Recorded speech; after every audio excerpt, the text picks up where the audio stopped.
Hello student. तो आइए हम लोग समझ रहे थे मैट्रिक्स, और मैट्रिक्स में एडिशन मैट्रिक्स, सबट्रैक्शन मैट्रिक्स, और उस पर कुछ एग्जाम्पल हम लोग कर चुके थे। तो आगे बढ़ते हैं, मल्टीप्लिकेशन ऑफ मैट्रिक्स, यानी दो मैट्रिक्स का हम लोग मल्टीप्लिकेशन किस तरह से करते हैं उसको समझेंगे। देखो, इसमें सबसे पहला जो तुमको पढ़ना है scalar multiplication. Scalar multiplication of matrix.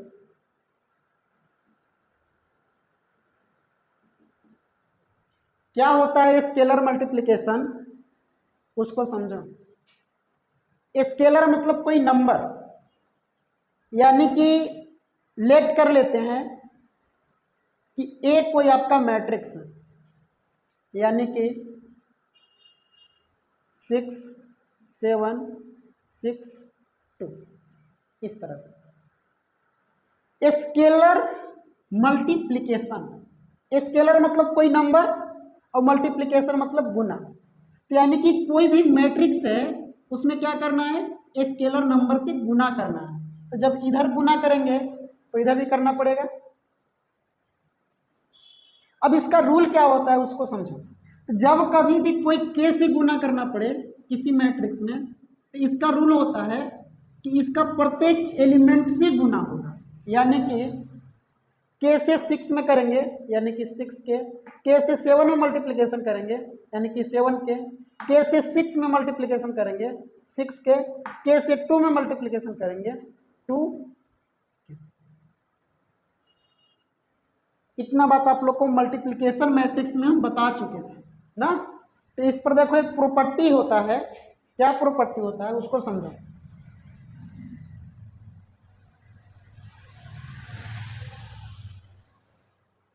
यानी कि मान लो सपोज दैट कि आपके पास ए प्लस बी मैट्रिक्स है, ए प्लस बी मैट्रिक्स है, और इसमें के से गुना करना है।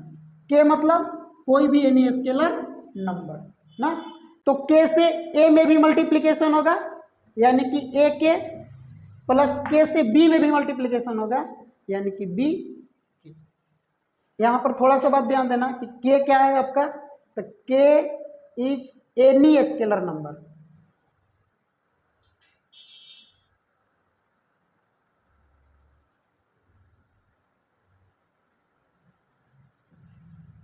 के क्या है तुम्हारा, कोई भी स्केलर नंबर। देखो इसमें बहुत सिंपल सा है, और एक क्वेश्चन हम आप लोग को इस पर बता भी दिए थे।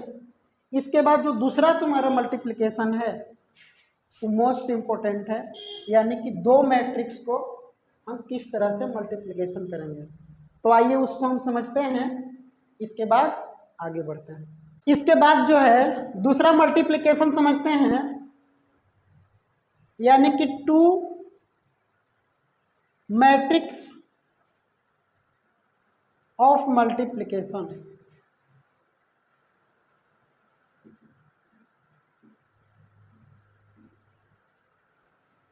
यानी दो मैट्रिक्स को हम मल्टीप्लिकेशन किस तरह से करते हैं।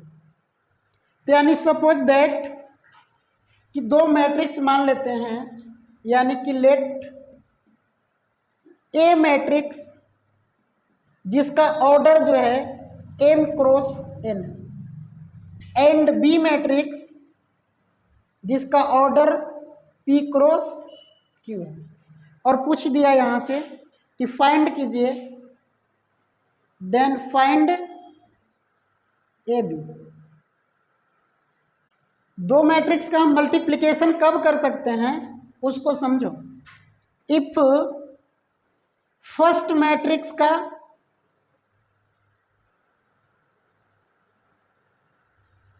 कॉलम यानी कि n बराबर हो, फर्स्ट मैट्रिक्स का कॉलम बराबर हो सेकेंड मैट्रिक्स के रो के बराबर।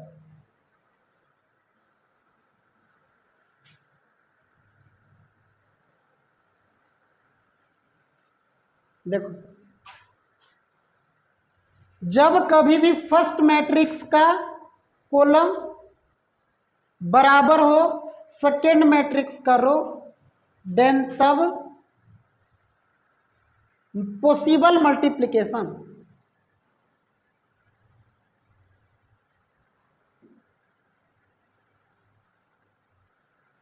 Possible multiplication matrix.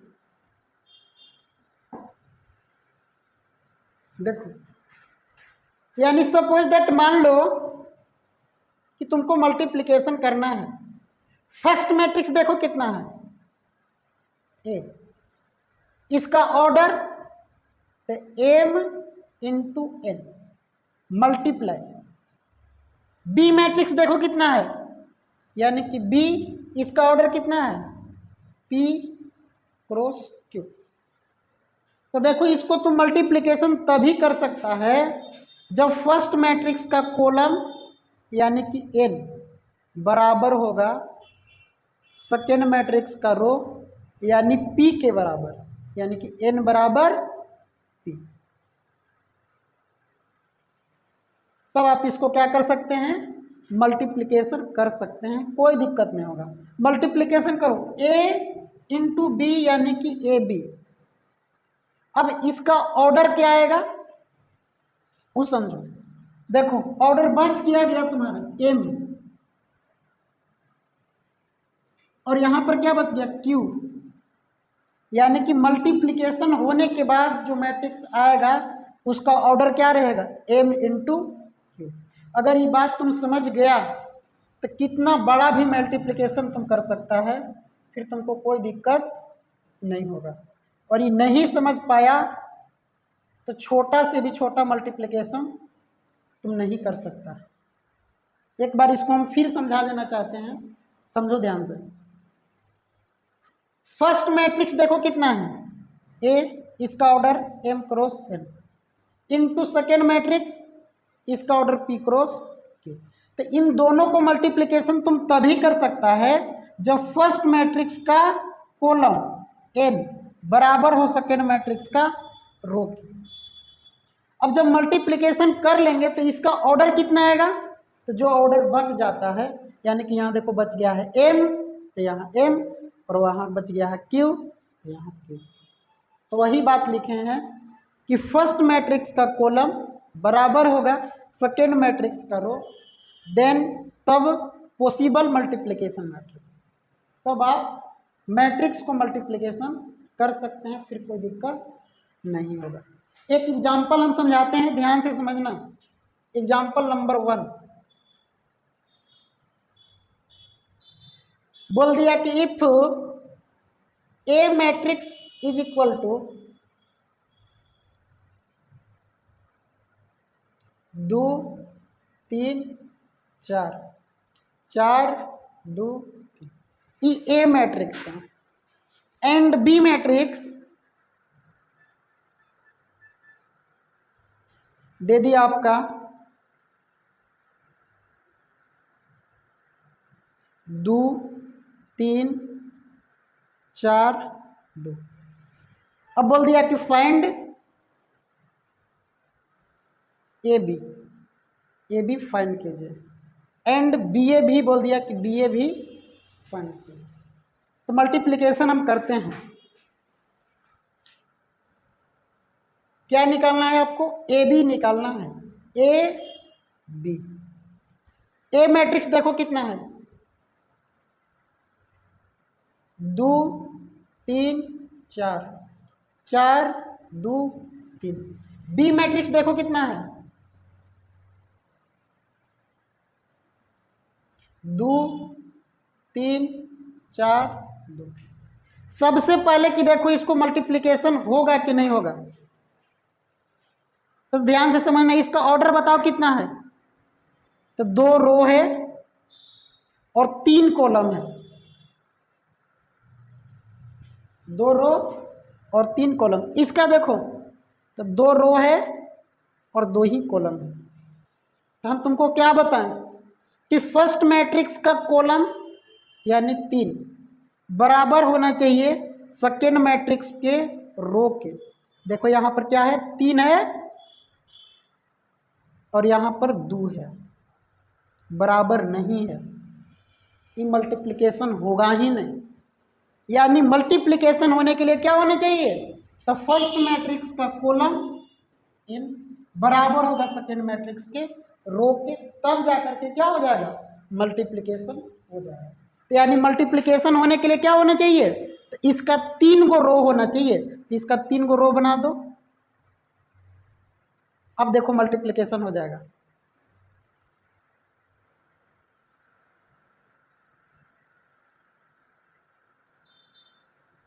अब इसका देखो कितना, 3 गो रो हो गया, 1 2 3 और 2 गो कॉलम। अब ध्यान से समझो, फर्स्ट मैट्रिक्स का कॉलम यानी कि 3 बराबर है सेकेंड मैट्रिक्स के रो के, यानी कि 3 बराबर। अब मल्टीप्लिकेशन कर सकते हैं, कोई दिक्कत नहीं। तो यानी मल्टीप्लिकेशन करो, तो जब आप मल्टीप्लिकेशन कीजिएगा तो इसका ऑर्डर क्या आएगा, तो यहां देखो बच गया है 2 और यहां बच गया है 2, तो यानी कि 2 रो और 2 कॉलम आएगा। अब मल्टीप्लिकेशन का रूल समझो। मल्टीप्लिकेशन का रूल क्या है कि फर्स्ट मैट्रिक्स का रो और सेकेंड मैट्रिक्स के कॉलम के साथ मल्टीप्लिकेशन होता है। ये जो दिख रहा है ना, इस तरह से। यानी कि जब कभी भी मल्टीप्लिकेशन करना होगा तो आपको इस डायरेक्शन में मल्टीप्लिकेशन करना होगा, यानी कि फर्स्ट रो और बाद में कॉलम के साथ, हमेशा इस डायरेक्शन में। अब मल्टीप्लिकेशन करो, यानी फर्स्ट मैट्रिक्स का रो और सेकेंड मैट्रिक्स के कॉलम के साथ। 2 2 जा 4, 3 4 जा 12, 4 2 जा 8। अब देखो फर्स्ट मैट्रिक्स का रो के फर्स्ट कॉलम के साथ हो गया, उसी तरह से फर्स्ट मैट्रिक्स का रो फिर सेकेंड कॉलम के साथ होगा, यानी कि 2 3 जा 6 प्लस 3 2 जा 6 प्लस 4 1 जा। अब देखो फर्स्ट रो से मल्टीप्लिकेशन किए हैं तो यहां फर्स्ट रो में ही लिखना है तुमको, इस बात को ध्यान रखना। अब फर्स्ट रो का काम खत्म हो गया, अब चलते हैं सेकेंड रो में। यानी कि अब सेकेंड रो के फर्स्ट कॉलम के साथ, यानी 4 2 जा 8, 2 4 जा 8, 3 2 जा 6, फर्स्ट कॉलम के साथ हो गया। अब फिर उसी तरह से सेकेंड कॉलम के साथ मल्टीप्लिकेशन करो। 4 3 जा 12, 2 2 जा 4, 3 1 जा 3। अब इसको जोड़ दीजिए, आंसर हो जाएगा, यानी कि जोड़ दो। 12 4 16, 16 8 24, 6 6 12, 12 4 16। इसको जोड़ो, 8 8 16, 16 4 20 और 2 22, 12 4 16, 16 3 19। देखो 2 रो और 2 कॉलम आ गए। यानी कि अगर ई रूल आपको पता है कि फर्स्ट मैट्रिक्स का रो सेकेंड मैट्रिक्स के हर एक कॉलम के साथ मल्टीप्लिकेशन, इस कॉलम के साथ भी, इस कॉलम के साथ भी। और जब फर्स्ट रो से लिख रहे हैं तो फर्स्ट रो में ही लिखना है यहाँ पर तुम। अब देखो सेकेंड रो से लिखे तो सेकेंड रो में ही लिखे थे। इस तरह से आप मल्टीप्लिकेशन कीजिएगा तो गलत कभी नहीं होगा। इसके बाद देखो हम तुमको बीए भी बता देते हैं, ध्यान से समझना। बीए बीए देखो कितना है, बी मैट्रिक्स कितना है आपका, यहां पर देखो सुधार लेना, यानी कि 2 1 होगा ना। बीए बी मैट्रिक्स यानी 2 3 4 2 2 1। ये बी मैट्रिक्स हो गया, यानी कि ए मैट्रिक्स देखो कितना है। ए मैट्रिक्स जो तुम्हारा है 2 3 4, 4 2 3, 4 2 3।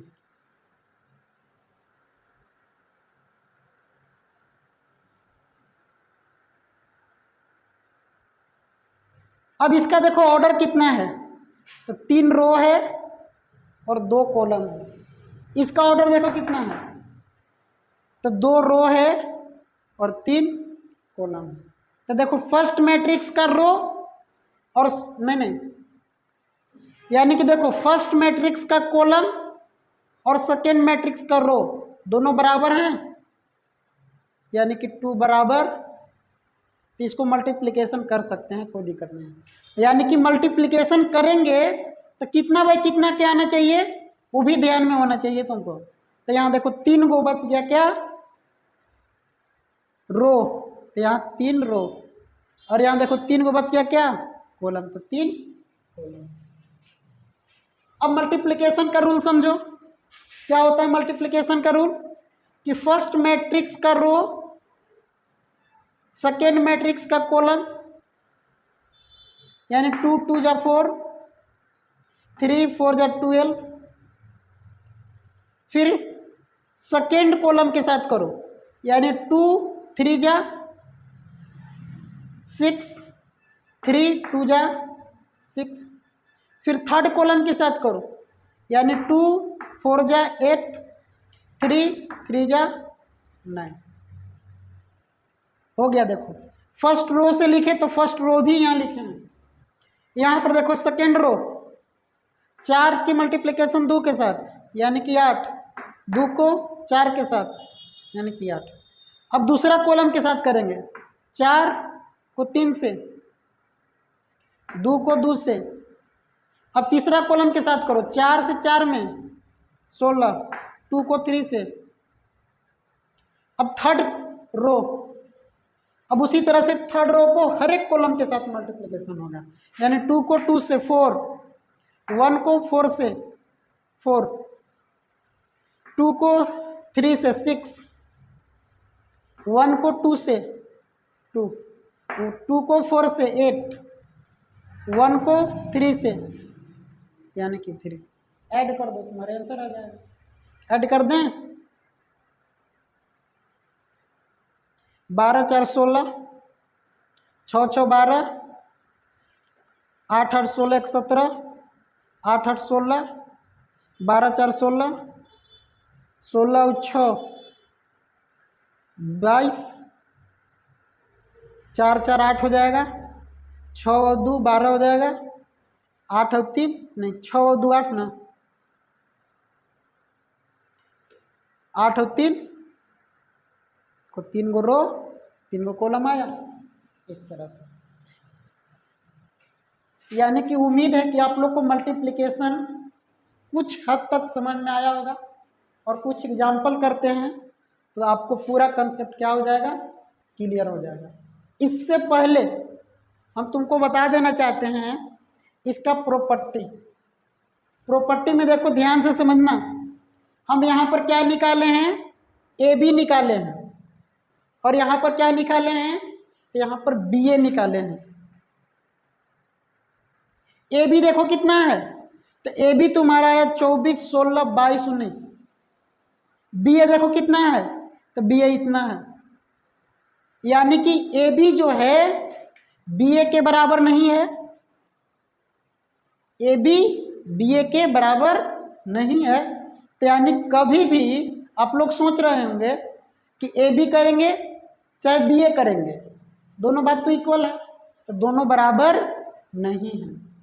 और कभी भी तुम निकालेगा तो ए बी बराबर बी ए नहीं होते हैं। लड़कन सोचता है कि 3 गुने 5 करें या 5 गुने 3 करें, दोनों तो 35 आता है।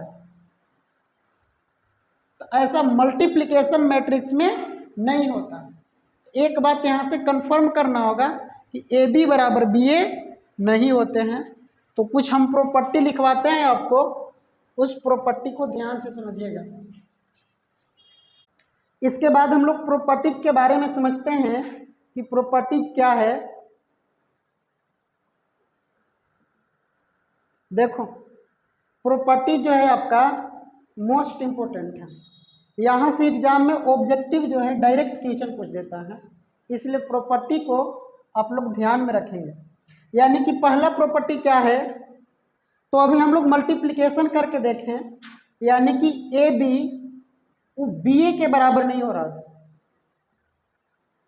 यानी जब कभी भी दो मैट्रिक्स को मल्टीप्लिकेशन करेंगे यानी कि ए बी वो बी ए के बराबर नहीं होगा। इसको हम लोग क्या बोलते हैं कि कम्यूटेटिव नहीं है। यानी कि मल्टीप्लिकेशन मैट्रिक्स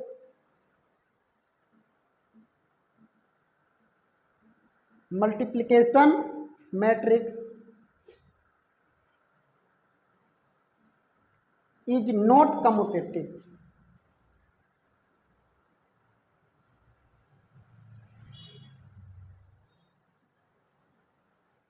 यानी कि मल्टीप्लिकेशन मैट्रिक्स जो होते हैं कम्यूटेटिव नहीं होते हैं, मतलब कि ए बी जो है बी ए के बराबर नहीं होगा। देखो, कुछ केस में ना ए बी बराबर बी ए होते हैं, यानी कि इफ ए बी बराबर बी ए कब होगा, ए बी बराबर बी ए कब होगा। देखो, तुम लोग के एग्जाम में आएगा तो आप लोग यही लगाइएगा कि अगर पूछ दे कि दो मैट्रिक्स का मल्टीप्लिकेशन यानी कि ए बी बराबर बी ए होता है, तो आप लोग को कहना होगा कि दोनों बराबर नहीं होते हैं। लेकिन कुछ केस में ए बी बराबर बी ए होते हैं, वो कब होते हैं उसको समझो।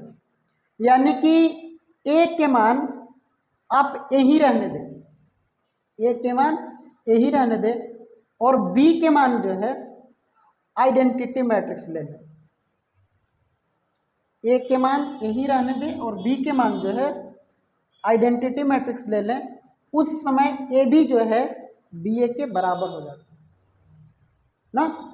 दूसरा कंडीशन क्या है कि आप ए के मान ए ही रहने दें, लेकिन बी के मान जो है ए इनवर्स ले लें, ए इनवर्स, तब आपका ए बी बराबर क्या हो जाएगा, बी ए हो जाएगा। तीसरा केस आप लोग को याद रखना है कि ए के मान ए ही रहने दें, लेकिन बी के मान जो है आप एडजॉइंट ए ले लें। तो इस तीनों केस में जो है आपका ए बी बराबर बी ए होता है। देखो, ये कभी पूछा नहीं गया है, लेकिन नॉलेज के हिसाब से आप लोग याद रख सकते हैं। हाँ, लेकिन एनसीईआरटी का मोस्ट कंसेप्ट ये है कि ए बी बराबर बी ए नहीं होता है ना। अब इसके बाद दूसरा प्रॉपर्टी क्या है, देखो आपके पास तीन मैट्रिक्स हैं ए बी सी, बराबर होंगे ए बी सी के। देखो, किसी को मन किया कि हम a इंटू बी से मल्टीप्लिकेशन करके बाद में हम c को मल्टीप्लिकेशन कर देंगे, कोई दिक्कत नहीं है, ठीक है। और किसी को मन किया कि b इंटू सी मल्टीप्लिकेशन करें, इसके बाद में a से मल्टीप्लिकेशन कर दें, दोनों बात इक्वल होता है। और जब कभी भी इस तरह से होता है तो उसको हम लोग क्या बोलते हैं कि एसोसिएट हो रहा है ना, यानी कि एसोसिएटिव लॉ फॉलो करता है। यानी कि मल्टीप्लिकेशन मैट्रिक्स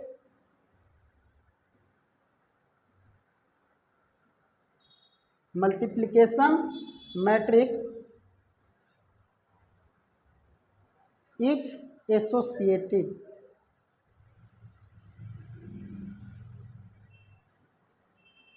यानी कि मल्टीप्लिकेशन मैट्रिक्स जो होते हैं वो एसोसिएटिव लॉ को फॉलो करते हैं। और तीसरा प्रॉपर्टी क्या है आपका, तीसरा मोस्ट इंपोर्टेंट है, ध्यान से समझिएगा, यानी कि डिस्ट्रीब्यूटिव लॉ।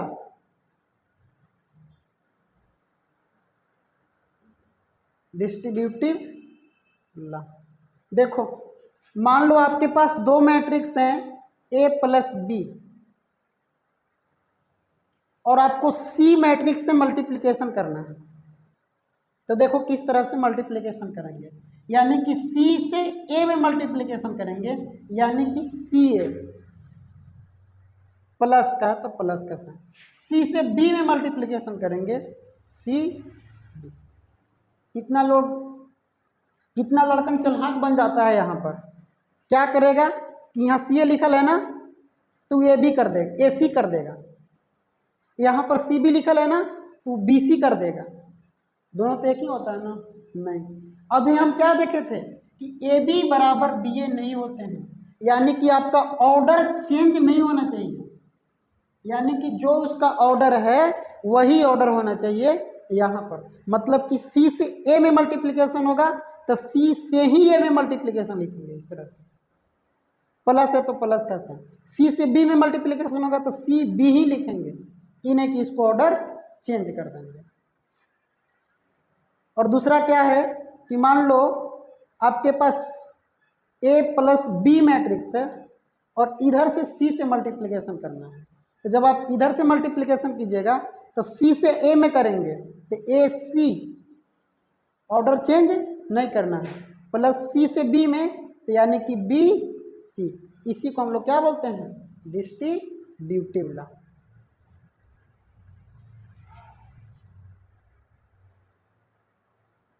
तो यही जो आपका जो 3 प्रॉपर्टी है, यानी कि पहला, दूसरा और तीसरा। एक चौथा प्रॉपर्टी हम बता देना चाहते हैं आप लोग को, मल्टीप्लिकेशन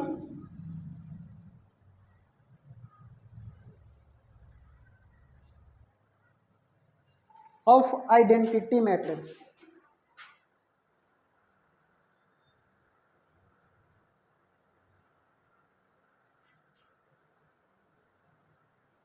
मल्टीप्लिकेशन आइडेंटिटी मैट्रिक्स। देखो ध्यान से समझना, जैसे कोई ए मैट्रिक्स है, कोई ए मैट्रिक्स है, उसमें आइडेंटिटी मैट्रिक्स से मल्टीप्लिकेशन करेंगे यानी कि आई से, तो हमेशा क्या आएगा, ए ही आएगा। तो वही लिख रहा है कि मल्टीप्लिकेशन ऑफ आइडेंटिटी मैट्रिक्स, यानी कि कोई भी मैट्रिक्स में आइडेंटिटी मैट्रिक्स करेंगे तो आपका क्या आएगा, यही मैट्रिक्स आता है, यही तुम्हारा आइडेंटिटी मल्टीप्लिकेशन मैट्रिक्स कहलाता है।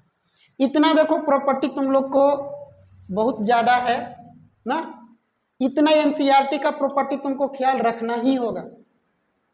यानी कि प्रॉपर्टी देखो बहुत सारा होता है, लेकिन मिनिमम जो है इतना आपको याद रखना होगा।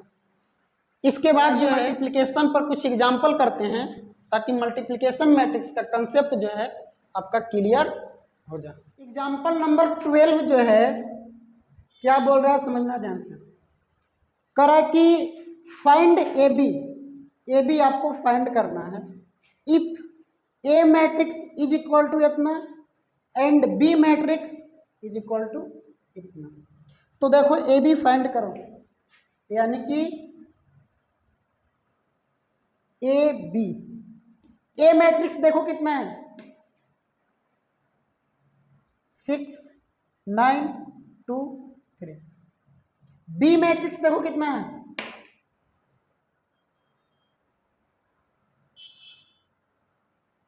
2 6 0 7 9 8। देखो मल्टीप्लिकेशन का हम तुम लोग को रूल क्या बताए थे, यानी कि मल्टीप्लिकेशन पहले होगा कि नहीं चेक करो। इसका रो और कॉलम कितना है, तो 2 रो है और 2 ही कॉलम। इसका रो और कॉलम कितना है, तो 2 रो है और 3 कॉलम। तो यानी फर्स्ट मैट्रिक्स का कॉलम 2 और सेकेंड मैट्रिक्स का रो 2 दोनों बराबर हैं, तो मल्टीप्लिकेशन होगा।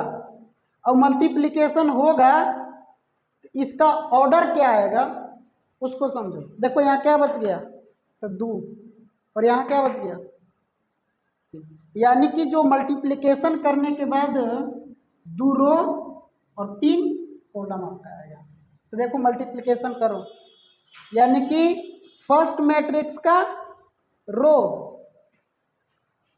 और सेकेंड मैट्रिक्स का कॉलम, यानी कि हमेशा इस डायरेक्शन में हो रहा है ना।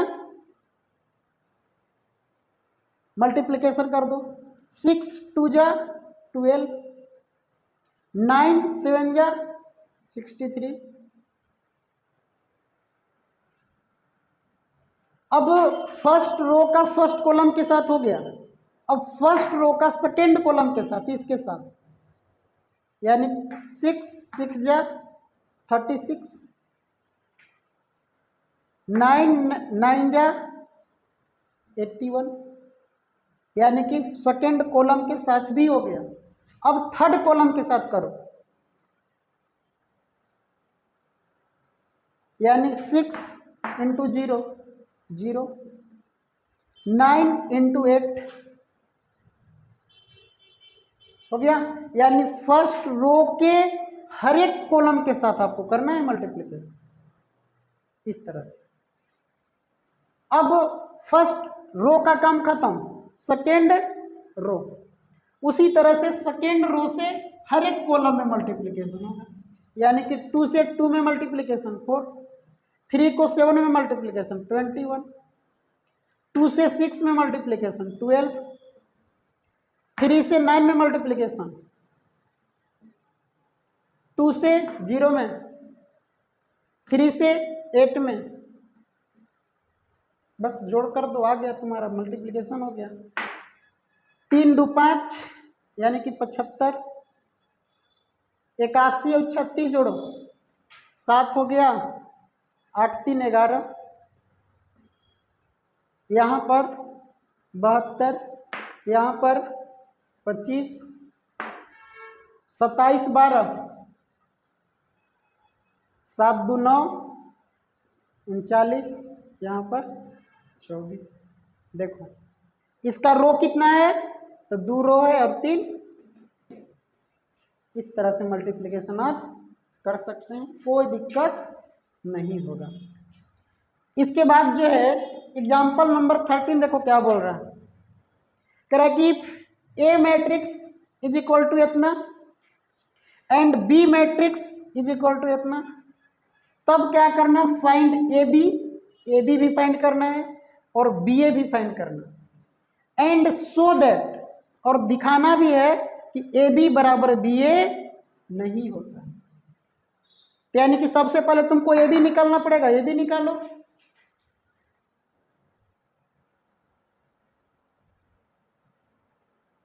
ए बी कितना है, ए यानी कि 1 -2 3 -4 2 5, बी मैट्रिक्स देखो कितना है,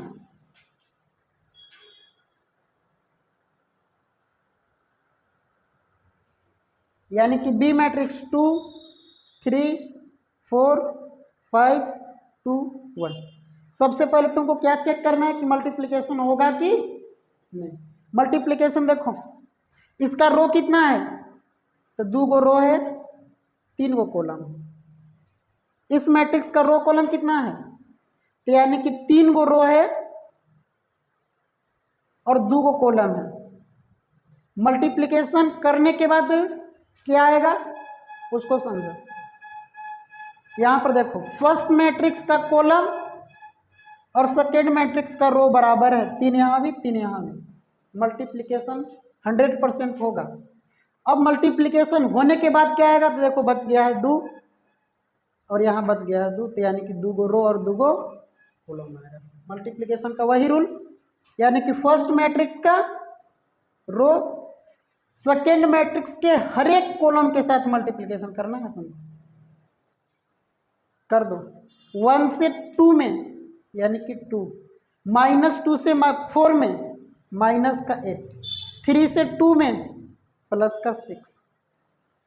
अब सेकेंड कॉलम के साथ मल्टीप्लिकेशन करेंगे, यानी कि 1 को 3 में 3, -2 को 5 में माइनस का 10, 3 से 1 में यानी कि प्लस का 3।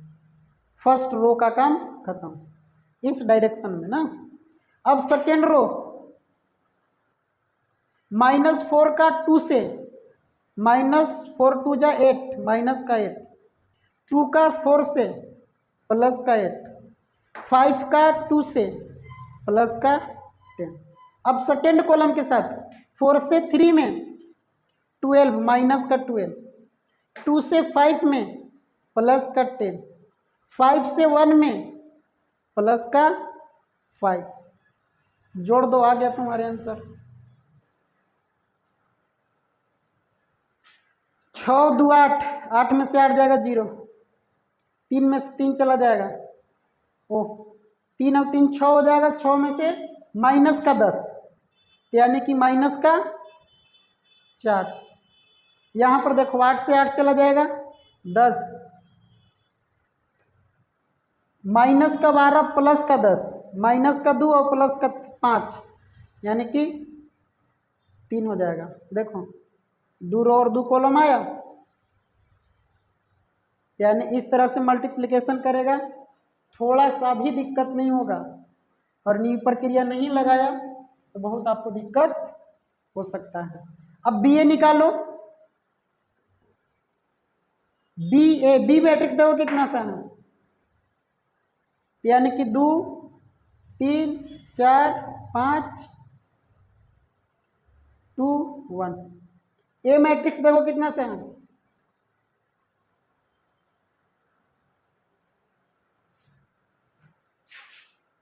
ए मैट्रिक्स लिखो, यानी कि ए मैट्रिक्स 1 -2 3 -4 2 5। इसका देखो रो कॉलम कितना है, तो रो 2 गो है, कॉलम 3 गो है।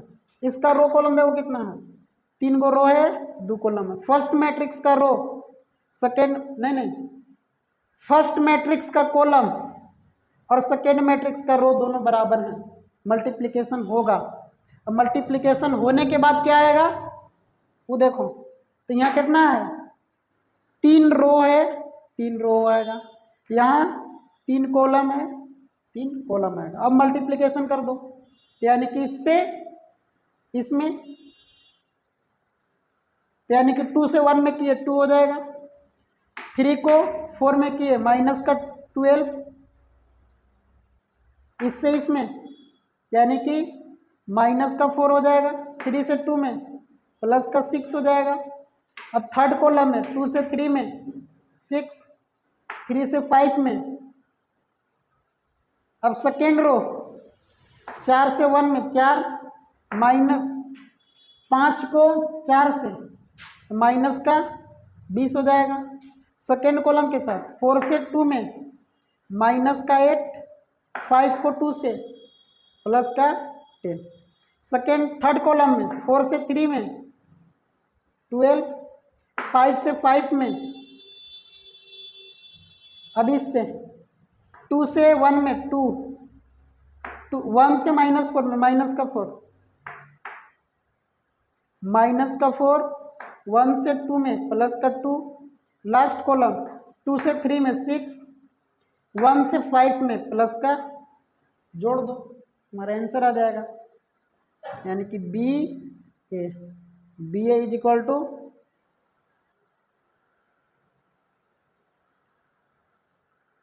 12 में से 2 जाएगा 10, माइनस का 6 माइनस का 4 2, 15 और 6 21, 2 माइनस का 4 माइनस का 2, 10 में से माइनस का 8 जाएगा, यानी कि प्लस का 2 बचेगा।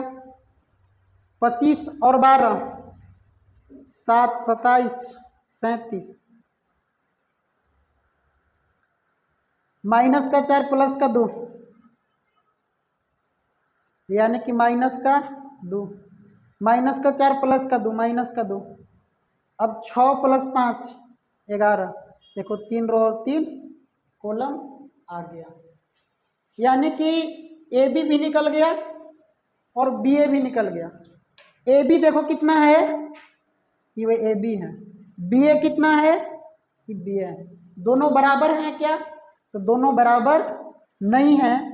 तो यहाँ पर देखो प्रूफ भी करने के लिए बोल रहा है कि ए बी बराबर नहीं होता है बी ए, तो दोनों निकाल करके चेक कर लिए नहीं होता है, क्या लिखेंगे कि हेंस प्रूफ।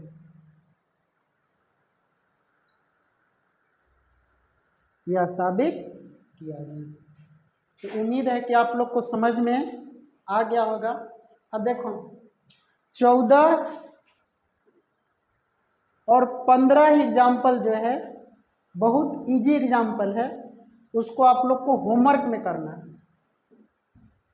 अब मिलते हैं कल। यहाँ तक बने रहने के लिए थैंक्स बोलना चाहते हैं।